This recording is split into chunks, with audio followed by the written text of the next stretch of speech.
പ്രിയമുള്ളവരെ, നമ്മളുടെ ജനാധിപത്യ ജീവിതം ഭരണപരമായും സാമൂഹികമായും വലിയ പ്രതിസന്ധിയെ നേരിട്ടുകൊണ്ടിരിക്കുകയാണ്. അതിൻ്റെ കാരണം നമ്മളുടെ സമൂഹം വളരെ വൈവിധ്യമുള്ള അടരുകളായി നിലനിൽക്കുന്ന ഒരു സമൂഹമാണ്. അത്തരം വൈവിധ്യങ്ങൾക്കുമേൽ ഏകശിലാ സ്വഭാവമുള്ള ഭരണം സ്ഥാപിക്കാൻ ശ്രമിക്കുന്നു എന്നുള്ളതാണ് ജനാധിപത്യ ജീവിതത്തിൻ്റെ പ്രതിസന്ധിയുടെ കാരണം. ജനാധിപത്യത്തിൻ്റെ തത്വം തന്നെ വിവിധ സമുദായങ്ങളുടെ പ്രാതിനിധ്യത്തെ അംഗീകരിച്ചിട്ടുള്ള ഭരണം എന്നതാണ്. എന്നാൽ ഇന്ത്യയിൽ ഇത്തരം നീതി നിഷേധിക്കപ്പെടുന്നു എന്നുള്ളതാണ് സമകാലീനമായ അവസ്ഥ. ഇന്നത്തെ പ്രത്യേകത പൊതു രാഷ്ട്രീയ സമൂഹം ജനാധിപത്യ വിരുദ്ധമാകുന്നു എന്നത് മാത്രമല്ല, ഒരു സമൂഹത്തിനകത്തെ വിവിധ സമുദായ ഗ്രൂപ്പുകൾക്കകത്തും ജനാധിപത്യ വിരുദ്ധമായ മൂല്യത്തകർച്ചയുടെ നവോത്ഥാന തകർച്ച എന്ന് വിശേഷിപ്പിക്കാവുന്ന മൂല്യങ്ങളുടെയൊക്കെയുള്ളൊരു വലിയ ഗൗരവമായ പിന്നോട്ടടി സംഭവിച്ചുകൊണ്ടിരിക്കുന്നു എന്നുള്ളതാണ്. ഒരു വശത്ത് ജനാധിപത്യത്തിൻ്റെ ഭരണപരമായ തകർച്ച നിലനിൽക്കുമ്പോൾ തന്നെ, അതിന് വലിയ പ്രതിസന്ധി നിലനിൽക്കുമ്പോൾ തന്നെ ഈ സമൂഹത്തിനകത്തെ വിവിധ സാമൂഹിക ഗ്രൂപ്പുകളുടെ ആന്തരികമായ ജനാധിപത്യ തകർച്ചയ്ക്കും മൂല്യത്തകർച്ചയ്ക്കും ഒക്കെ വഴിവെച്ചിരിക്കുന്നു, അത് തകർന്നിരിക്കുന്നു എന്നുള്ളതാണ് ഇന്നത്തെ ഭയാനകമായ ഒരു അവസ്ഥ. സമൂഹം ഒന്നടങ്കം അടിക്കല്ല് മുതൽ അതിൻ്റെ മേൽക്കൂര വരെ, രാഷ്ട്രീയ മേഖല വരെ വലിയ തകർച്ചയാണ് നമ്മൾ അഭിമുഖീകരിക്കുന്നത്. ഇത്തരമുള്ള ഒരു സാഹചര്യത്തിൽ ഈഴവ സമുദായത്തിൻ്റെ ചരിത്രപരമായ കടമ, ചരിത്രപരമായ ഉത്തരവാദിത്വം എന്ത് എന്നുള്ളത് വളരെ പ്രധാനപ്പെട്ട ഒരു വിഷയമാണ്. ഒരു കാലത്ത് നവോത്ഥാനത്തിൻ്റെ മുന്നിൽ നിന്നൊരു സമുദായം ഇന്ന് വളരെയധികം പുറകോട്ടടിക്കപ്പെട്ടിരിക്കുന്നു എന്ന് വളരെ ദുഃഖത്തോടു കൂടി നാം കാണേണ്ട കാര്യമാണ്. സംഭവിച്ചിരിക്കുന്ന തകർച്ചയുടെ രോഗകാരണം എന്താണ് എന്ന് ശരിയായി കണ്ടെത്തുമ്പോഴാണ് അതിനൊരു ശരിയായ പരിഹാരം ഉണ്ടാവുക. ഈഴവ സമുദായം നവോത്ഥാനത്തിൻ്റെ ഒക്കെ തുടർച്ചയായി അത് നിവർത്തന പ്രസ്ഥാനത്തിൻ്റെ ഒരു സമുന്നത സ്ഥാനത്ത് എത്തിയപ്പോൾ സംഭവിച്ചത്, രാഷ്ട്രീയമായ മുന്നേറ്റത്തിൽ കേരളത്തിലെ വലിയൊരു ജനവിഭാഗം ഉയർന്നു വരുമ്പോൾ സ്വാഭാവികമായി ജനാധിപത്യത്തിൻ്റെ പാതയിൽ, നീതിയുടെ പാതയിൽ ഭരണപരമായ പങ്കാളിത്തം അംഗീകരിക്കാതിരിക്കാൻ യാതൊരു നിർവാഹവും ഇല്ല. അതുകൊണ്ട് തന്നെ ഈഴവ സമുദായത്തെ പല വിധത്തിൽ രാഷ്ട്രീയമായി വിഭജിക്കുക എന്നുള്ളത് വളരെ പ്രധാനപ്പെട്ട ഒരു സവർണ അജണ്ടയായി മാറുന്നുണ്ട്. ഈ നിലയിൽ നമ്മൾ നോക്കുമ്പോൾ ഈഴവ സമുദായത്തിൻ്റെ ഇടയിൽ കമ്മ്യൂണിസ്റ്റ് പ്രസ്ഥാനം എന്ന ഒരു പാർട്ടിയും അതോടൊപ്പം കോൺഗ്രസ് പ്രസ്ഥാനം എന്നുള്ള ഒരു പാർട്ടിയും കടന്നു വരികയും ഈഴവ സമുദായത്തെ രണ്ട് പാർട്ടിയായി പിളർത്തിയെടുക്കുകയും ചെയ്യുന്ന ഒരു അവസ്ഥ നമുക്ക് ചരിത്രത്തിൽ കാണാം. ഇതിന് വളരെ ഗുണപരമായ ഒരു വശമുണ്ട് എന്ന് ചില സാമൂഹിക നിരീക്ഷകർ വിലയിരുത്തപ്പെട്ടിട്ടുണ്ട്. അതൊരു പരിധിവരെ അത് ശരിയായിരിക്കുമ്പോൾ തന്നെ അതേ വിഷയം അത് പുറകോട്ടടിക്കുന്ന അനുഭവം നമുക്ക് കാണാം. ഇപ്പോഴത്തെ സാഹചര്യത്തിൽ നമ്മൾ പറയുമ്പോൾ അത് പ്രധാന മൂന്ന് പാർട്ടിയായി അത് വിഭജിക്കപ്പെട്ടിരിക്കുന്നു. ഒന്ന് കമ്മ്യൂണിസ്റ്റ് പാർട്ടി, ഒന്ന് കോൺഗ്രസ് പ്രസ്ഥാനം, മറ്റൊന്ന് BJP പ്രസ്ഥാനം. അപ്പോൾ ഈ മൂന്ന് രാഷ്ട്രീയ പാർട്ടികളും ഈഴവ സമുദായത്തെ കക്ഷി രാഷ്ട്രീയമായി വിഭജിക്കപ്പെട്ടിരിക്കുന്നു എന്നുള്ളതാണ് അവസ്ഥ. നമ്മൾ മുകളിലേക്ക് നോക്കുമ്പോൾ ഇത്തരം ഒരു അവസ്ഥ നമുക്ക് കാണാൻ കഴിയില്ല. നായർ സമുദായത്തിനകത്ത് കോൺഗ്രസ് ഉണ്ട്, കമ്മ്യൂണിസ്റ്റ് പാർട്ടിയുണ്ട്, BJP ഉണ്ട്. ബ്രാഹ്മണ സമുദായത്തിനകത്ത് ഇതേപോലെ വിവിധ പാർട്ടിയിൽപ്പെട്ടവർ കാണാം. പക്ഷേ അതിൻ്റെ ഒരു പ്രത്യേകത എന്താണെന്ന് വെച്ചാൽ, അത് സാമുദായികമായി അതൊരു വിഭജനത്തിലേക്ക് എത്തുകയില്ല. പക്ഷേ അധികാരത്തിൽ നിന്ന് ദീർഘനാൾ ജാതി പറഞ്ഞ് പുറത്താക്കപ്പെട്ട ജനവിഭാഗങ്ങളുടെ ഇടയിലേക്ക് ഈ കക്ഷി രാഷ്ട്രീയം കടന്നു വരുമ്പോൾ അത് കക്ഷി രാഷ്ട്രീയത്തിൻ്റെ തീവ്ര വികാരത്തിലേക്ക് അത് മുഖാമുഖം നിന്ന് ശത്രുപക്ഷ രാജ്യങ്ങളെന്ന പോലുള്ളൊരു പോർമുഖം ഉയർത്തുകയും അങ്ങനെ നമ്മൾ കാണുന്നത് ശത്രു രാജ്യങ്ങളിലെ പോലെ പെരുമാറുന്ന തരത്തിലൊരു സമുദായത്തിനകത്ത് എത്തി നിൽക്കുമ്പോൾ ഈഴവ വിഭാഗത്തെ ആരെങ്കിലും തഴഞ്ഞാലും ഓരോ പക്ഷം ചേർന്നവർ അതിൽ നിന്ന് പിന്മാറുന്നില്ല എന്നുള്ളൊരു ദയനീയമായ അവസ്ഥ നമുക്ക് കാണാൻ കഴിയും. മറ്റൊരർത്ഥത്തിൽ പറഞ്ഞാൽ കക്ഷി രാഷ്ട്രീയം സവർണ ജാതി വിഭാഗങ്ങളുടെ ഇടയിൽ അത് ഉയർച്ചയ്ക്ക് സഹായകരമാകുമ്പോൾ അധികാരത്തിൽ നിന്ന് പുറത്താക്കപ്പെട്ട ജനവിഭാഗങ്ങളുടെ ഇടയിൽ കക്ഷി രാഷ്ട്രീയം ആ സമൂഹത്തെ രാഷ്ട്രീയമായി പിളർത്തുന്നതിലേക്ക് എത്തുന്നൊരനുഭവമാണ് നമുക്ക് കാണാൻ കഴിയുക. ഇത് ചരിത്രത്തിൽ സംഭവിച്ചുകൊണ്ടിരുന്നതും വർത്തമാനകാലത്ത് തുടരുന്നതുമായ ഒരു അവസ്ഥയാണ്. മറ്റൊരു പ്രധാനപ്പെട്ട കാര്യം, ഇതേപോലുള്ള അവർണ ജനവിഭാഗങ്ങൾ കക്ഷി രാഷ്ട്രീയത്തിന് അതീതമായി ഒരു സാമുദായിക രാഷ്ട്രീയം മുന്നോട്ട് വെച്ചെങ്കിൽ മാത്രമേ കക്ഷി രാഷ്ട്രീയത്തെ അതിജീവിക്കാൻ കഴിയുകയുള്ളൂ. അത്തരം ഒരു സാമുദായിക രാഷ്ട്രീയം ബ്രാഹ്മണ സമൂഹത്തിനും നായർ സമൂഹത്തിനുമുണ്ട്. പക്ഷേ അതിന് താഴോട്ടുള്ള സമൂഹങ്ങൾക്ക് അതില്ല. സാമുദായിക രാഷ്ട്രീയം എന്ന് പറയുന്ന ഒരു അവസ്ഥ ഇല്ല എന്നുള്ളത് കൊണ്ട് തന്നെ കക്ഷി രാഷ്ട്രീയം ഈഴവ സമുദായം മുതൽ താഴോട്ടുള്ളവർക്ക് അതൊരു വിഭജനത്തിൻ്റെ ദൗത്യമാണ്, സാമുദായികമായ വിഭജനത്തിൻ്റെ ദൗത്യമാണ് നിർവഹിക്കപ്പെടുന്നത്. അതുകൊണ്ട് തന്നെ ഈഴവ സമുദായത്തിനകത്ത് കടന്നു വരുന്ന ഏതെങ്കിലും ഒരു നേതൃത്വം ഈഴവ സമുദായത്തിൻ്റെ വിവിധ കക്ഷികളെ ഉപയോഗപ്പെടുത്തിക്കൊണ്ട് സാമുദായിക രാഷ്ട്രീയത്തിൽ നിന്ന് പിന്മാറുകയും സ്വാർത്ഥലാഭത്തിന് വേണ്ടി ഉപയോഗപ്പെടുത്താൻ ശ്രമിക്കുകയും ചെയ്താൽ അത് വിജയകരമായി അവർക്ക് തുടരാൻ കഴിയും. അതാണ് നമ്മൾ ഇപ്പോഴത്തെ നേതൃത്വം, SNDP പ്രസ്ഥാനത്തിൻ്റെ നേതൃത്വം ചെയ്തുകൊണ്ടിരിക്കുന്നതെന്ന് നമുക്ക് കാണാൻ വലിയ വിഷമമില്ല. അതുകൊണ്ട് പാർലമെൻ്ററി രാഷ്ട്രീയത്തിനകത്തെ ജനാധിപത്യ പ്രക്രിയയിൽ വിവിധ കക്ഷി രാഷ്ട്രീയത്തിൻ്റെ തലത്തിലേക്ക് സാമുദായികമായി പിളർന്നു നിൽക്കുന്നത് ഗുണമല്ല, ദോഷമാണ് എന്ന് നമ്മൾ മനസ്സിലാക്കണം. ഇതിനൊരു പരിഹാരം എന്ന് പറയുന്നത് കക്ഷി രാഷ്ട്രീയം പാർലമെൻ്ററി ജനാധിപത്യത്തിൽ ഉണ്ടാവുക എന്നുള്ളത് സ്വാഭാവികമാണ്. പക്ഷേ ഈ കക്ഷി രാഷ്ട്രീയത്തിന് അതീതമായൊരു സാമുദായിക രാഷ്ട്രീയം ഉണ്ടാകണം. സാമുദായിക രാഷ്ട്രീയം എന്ന് പറഞ്ഞാൽ അത് ജനസംഖ്യാനുപാതികമായ ജനപ്രതിനിധികളെ എണ്ണമനുസരിച്ച് നിശ്ചയിക്കുക എന്നുള്ളതാണ് ഫസ്റ്റ് വിഷയം. അതിന് ജാതി സെൻസസ് കൂടാതെ കഴിയുകയില്ല. ജനസംഖ്യാനുപാതികമായി ഈഴവ ജനവിഭാഗത്തിന്, അല്ലെങ്കിൽ തീയ ജനവിഭാഗത്തിന്, അല്ലെങ്കിൽ നാടാർ വിഭാഗത്തിന്, മറ്റ് സംവരണീയ സമുദായങ്ങൾക്ക് എത്ര ജനപ്രതിനിധികളെ നിശ്ചയിക്കണം, അവർ എവിടേക്ക് എത്തിയെന്ന് തീരുമാനിക്കുവാൻ അവരുടെ ഇടയിൽ സർക്കാർ ജാതി സെൻസസ് നടത്താതെ യാതൊരു നിർവാഹമില്ല. ഊഹാഭോഗങ്ങളിൽ തീരുമാനിക്കപ്പെട്ട പ്രതിനിധികളെ വെച്ചുകൊണ്ട് മതിയായ പ്രാതിനിധ്യം കിട്ടിയില്ലെങ്കിൽ പോലും ദാണ്ട 1-2 പേരെ ഞങ്ങൾ പരിഗണിച്ചല്ലോ എന്ന് ചൂണ്ടിക്കാണിച്ച് സംതൃപ്തിപ്പെടുത്തുന്ന കക്ഷി രാഷ്ട്രീയത്തിൻ്റെ ദയനീയ സ്ഥിതിയാണുള്ളത്. ഇത് വസ്തുതയ്ക്ക് നിരക്കുന്നതല്ല എന്ന് മനസ്സിലാക്കി ശരിയായൊരു വിധത്തിൽ തന്നെ ഒരു പരിഹാരം കാണുവാൻ വേണ്ടി ജാതി സെൻസസ് നടപ്പിലാക്കുകയും അതിൻ്റെ അടിസ്ഥാനത്തിൽ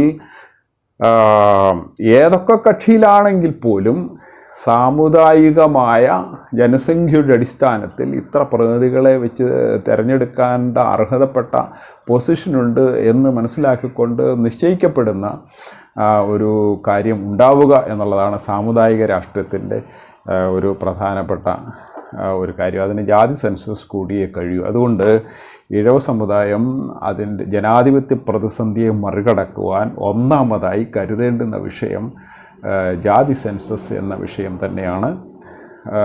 അത് ഇപ്പോൾ 2024 തെരഞ്ഞെടുപ്പിന് ശേഷം വരാൻ പോകുന്ന സർക്കാർ എത്ര കണ്ടത് നടപ്പിലാക്കുമെന്ന് നമുക്ക് യാതൊരു ഊഹവുമില്ല. വാഗ്ദാനങ്ങളൊക്കെ നിലനിൽക്കുന്നുണ്ട്. പക്ഷെങ്കിൽ അത് ലംഘിക്കപ്പെട്ട് കഴിഞ്ഞാൽ അത് ചോദ്യം ചെയ്യപ്പെടാനും വേണ്ടുന്ന സമര പദ്ധതികളിലേക്ക് പോകുവാനും അത് നേടിയെടുക്കാനുമുള്ള ഒരു അവബോധത്തിലേക്ക് മാറേണ്ടതുണ്ട്. എന്തായാലും വളരെ പ്രധാനപ്പെട്ടൊരു കാര്യം, രാഷ്ട്രീയമായ ജനസംഖ്യാനുപാതിക പ്രാതിനിധ്യം തീരുമാനിക്കുക, പ്രാതിനിധ്യത്തിലൂടെ ജനാധിപത്യത്തിൻ്റെ നീതി ഉറപ്പാക്കുക എന്നുള്ള ആവശ്യം നമ്മൾ ഉന്നയിച്ചേ മതിയാകൂ.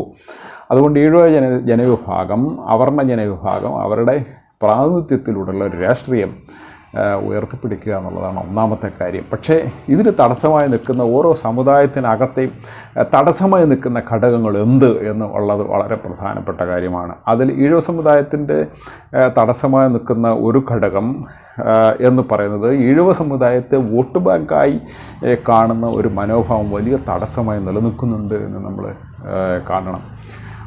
അതായത് ഈഴവ സമുദായം ഇത്ര ജനസംഖ്യ ഉണ്ട് എന്ന്, അതിൻ്റെ നേതൃത്വം ഞങ്ങളാണെന്നും അതുകൊണ്ട് ഞങ്ങൾ പറയുന്നത് പോലെ കാര്യങ്ങൾ ചെയ്യണമെന്നുമൊക്കെ പറയുന്ന, അല്ലെങ്കിൽ ജനാധിപത്യത്തിനകത്ത് ഭൂരിപക്ഷം സൃഷ്ടിക്കാൻ വോട്ട് ബാങ്കുകളെ തങ്ങളുടെ കൂടെ നിർത്തണമെന്നുള്ള കക്ഷി രാഷ്ട്രീയത്തിൻ്റെ ഒരു മനോഭാവത്തെ പരമാവധി മുതലെടുക്കുന്ന ഒരു വോട്ട് ബാങ്ക് രാഷ്ട്രീയം ഉപേക്ഷിക്കപ്പെടേണ്ടുന്ന കാലം വളരെയധികം ആയി. കാരണം എല്ലാ സമുദായങ്ങളുടെയും നേതൃത്വങ്ങളിൽ ഇരിക്കുന്ന ആളുകൾ വോട്ട് ബാങ്ക് രാഷ്ട്രീയത്തിൻ്റെ പേരിൽ തന്നെയാണ് ഇത്തരം കാര്യങ്ങൾ ചെയ്തുകൊണ്ടിരിക്കുന്നത്. അത് ജനാധിപത്യ വിരുദ്ധമായൊരു അവസ്ഥയിലേക്ക് സമൂഹത്തെ കൊണ്ടെത്തിച്ചു എന്ന് നമ്മൾ ഇത്രയും കാലത്തെ അനുഭവത്തിൽ നിന്ന് നമുക്ക് മനസ്സിലാക്കാവുന്ന ഒരു കാര്യമാണ്. അതുകൊണ്ട് വോട്ട് ബാങ്ക് രാഷ്ട്രീയത്തിൻ്റെ ഒരു തുടർച്ചയിൽ ഇനിയും മുന്നോട്ട് പോകുക ജനാധിപത്യത്തിൻ്റെ വളർച്ചയ്ക്ക് സഹായകരമല്ല.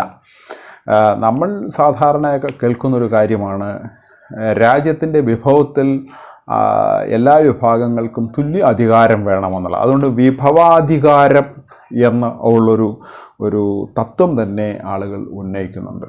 സത്യത്തിൽ വിഭവത്തിന്മേലുള്ള ജനസംഖ്യാനുപാതികമായ അധികാരം വേണം എന്നുള്ളത് യാഥാർത്ഥ്യമായിരിക്കുമ്പോൾ തന്നെ ആ വിഭവങ്ങൾ ഓരോ സമൂഹങ്ങൾക്കകത്തും ഓരോ സമുദായങ്ങൾക്കകത്തും എത്ര നീതിപരമായി വിതരണം ചെയ്യപ്പെടുന്നു എന്നും കൂടി പരിശോധിക്കേണ്ടുന്ന സംവിധാനം നമുക്ക് വളരെ ആവശ്യമാണ്.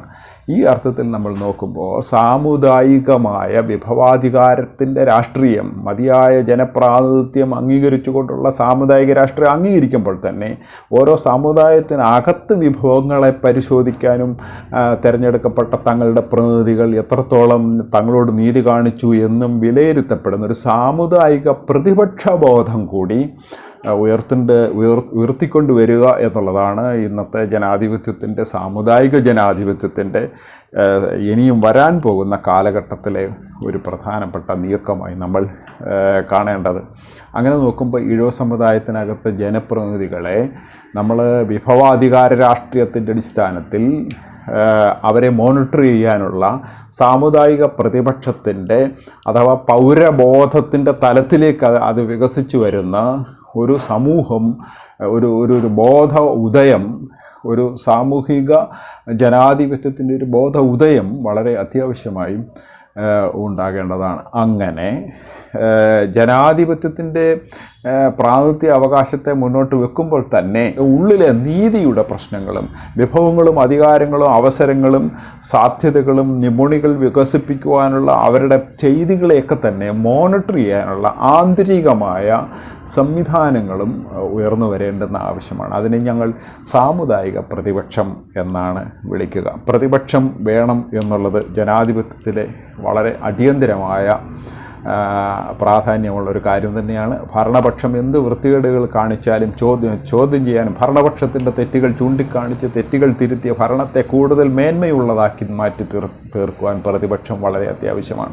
ഭരണപക്ഷം 5 വർഷം കൂടുമ്പോൾ ജനങ്ങളുടെ അടുത്ത് വന്ന് സമ്മതം ചോദിക്കുകയും അത് അനുവാദം ചോദിക്കുകയും തങ്ങളെ മാറ്റണമെന്നുണ്ടെങ്കിലോ ഭരണത്തിൽ തുടരണമെന്നുണ്ടെങ്കിലോ ജനങ്ങൾ തന്നെ തീരുമാനിക്കുന്ന ജനാധിപത്യം ആണ് നമ്മളുടെ രാജ്യത്ത് നിലനിൽക്കുന്നത്. അത് ലോകത്തൊരു മാതൃകാപരമായ ഒരു കാര്യം തന്നെയാണ്. അപ്പോൾ അത് പക്ഷെങ്കിൽ 5 വർഷത്തിലൊരിക്കൽ തിരഞ്ഞെടുപ്പ് നടത്തിയാൽ ഈ 5 വർഷത്തിൻ്റെ ഇടയിൽ എന്ത് സംഭവിക്കുന്നു എന്നുള്ളത് ചോദ്യം ചെയ്യാൻ ആരുമില്ല എന്നുള്ള വിഷയം പരിഹരിക്കാനാണ് പ്രതിപക്ഷം 5 വർഷത്തിൻ്റെ ഇടയിൽ തന്നെ പ്രതിപക്ഷം പാർലമെൻറ്റിനകത്ത് ചോദ്യം ചോദിക്കുന്നതിലേക്ക് എത്തുന്നത്. അതുകൊണ്ട് ജനപ്രതിനിധികൾക്ക് പ്രതിപക്ഷം ചോദ്യം ചോദിക്കുക, അതോടൊപ്പം 5 വർഷത്തിൽ കൂടിയിരിക്കുമ്പോൾ ജനങ്ങൾ ചോദ്യങ്ങൾ ചോദിക്കുക, വേണ്ടി വന്ന് അവരെ മാറ്റുക. ഇത്തരം ഒരവസ്ഥയാണ് നമ്മുടെ നാട്ടിൽ ജനാധിപത്യത്തിൻ്റെ രീതിയിൽ നിലനിൽക്കുന്നത്. പക്ഷേ ഇത് മാത്രം പോരാ. വോട്ട് ബാങ്കിൻ്റെ പേരിൽ അല്ലെങ്കിൽ സാമുദായിക വിഭാഗത്തിൻ്റെ പ്രാതിനിധ്യത്തിൻ്റെ പേരിലൊക്കെ അധികാരത്തിലേക്ക് വരുന്ന ജനവിഭാഗങ്ങളെ അവരുടെ സാമുദായിക പ്രതലത്തിൽ തന്നെ ചോദ്യം ചെയ്യുന്ന സാമുദായിക പ്രതിപക്ഷം എന്നുള്ളൊരു സമ്പ്രദായം കൂടി വളർന്നു വരേണ്ടുന്ന ആവശ്യമാണ്. സാമുദായിക പ്രതിപക്ഷത്തിൻ്റെ ഒരു രാഷ്ട്രീയം ശ്രീനാരായണ പ്രസ്ഥാനത്തിൻ്റെ, ശ്രീനാരായണ ഗുരുവിൻ്റെ തന്നെ ഭാവനയിൽ ഉരുത്തിരിഞ്ഞു വന്നതാണ് എന്ന് നമ്മൾ മനസ്സിലാക്കേണ്ടതാണ്. ശ്രീനാരായണ ഗുരു സമൂഹത്തെ തിരുത്തുകയും അതോടൊപ്പം അധികാരത്തെ തിരുത്തുകയും ചെയ്യുന്ന ഒരു മധ്യമമായ ഒരു മാർഗമാണ് സ്വീകരിച്ചത്. അധികാരത്തെയും അതോടൊപ്പം സമൂഹത്തെയും തിരുത്തുന്ന ഒരു മധ്യമ സാമുദായിക പ്രതിപക്ഷബോധം, സാമുദായികമായ പരിവർത്തനത്തിൻ്റെ, കുതിച്ചുചാട്ടത്തിൻ്റെ, വിപ്ലവത്തിൻ്റെ ബോധമാണ് ശ്രീനാരായണ ഗുരു അക്കാലത്ത് സ്വീകരിച്ചത്. ഇതേ ഒരു മാതൃക വ്യത്യസ്തമായ വിഷയങ്ങൾ ഏറ്റെടുത്തുകൊണ്ടാണെങ്കിലും ഇന്നും പ്രസക്തമായിരിക്കുന്നു. ജനാധിപത്യത്തിൽ അത് അനിവാര്യമായിരിക്കുന്നു എന്നുള്ളതാണ് സത്യം. അതുകൊണ്ട് ഒരു സാമുദായിക പ്രതിപക്ഷ ബോധത്തിലേക്ക് നമ്മൾ ഉയർന്നു വരേണ്ടതുണ്ട്. ഒരു നേതൃത്വത്തെ മാറ്റി മറ്റൊരു നേതൃത്വം വന്നാലും വോട്ട് ബാങ്കിൻ്റെ അടിസ്ഥാനത്തിൽ വീണ്ടും പഴയ വിഭവരാഷ്ട്രീയ കൊള്ള നടക്കാതിരിക്കാൻ വേണ്ടി നിരന്തരം ഒരു പ്രതിപക്ഷത്തിൻ്റെ ബോധത്തിലേക്ക് ഉയർന്നു വരുന്ന സാമുദായിക പ്രതിപക്ഷം എന്നുള്ളൊരു സങ്കല്പം നമ്മൾ വികസിപ്പിക്കേണ്ടതാണ്.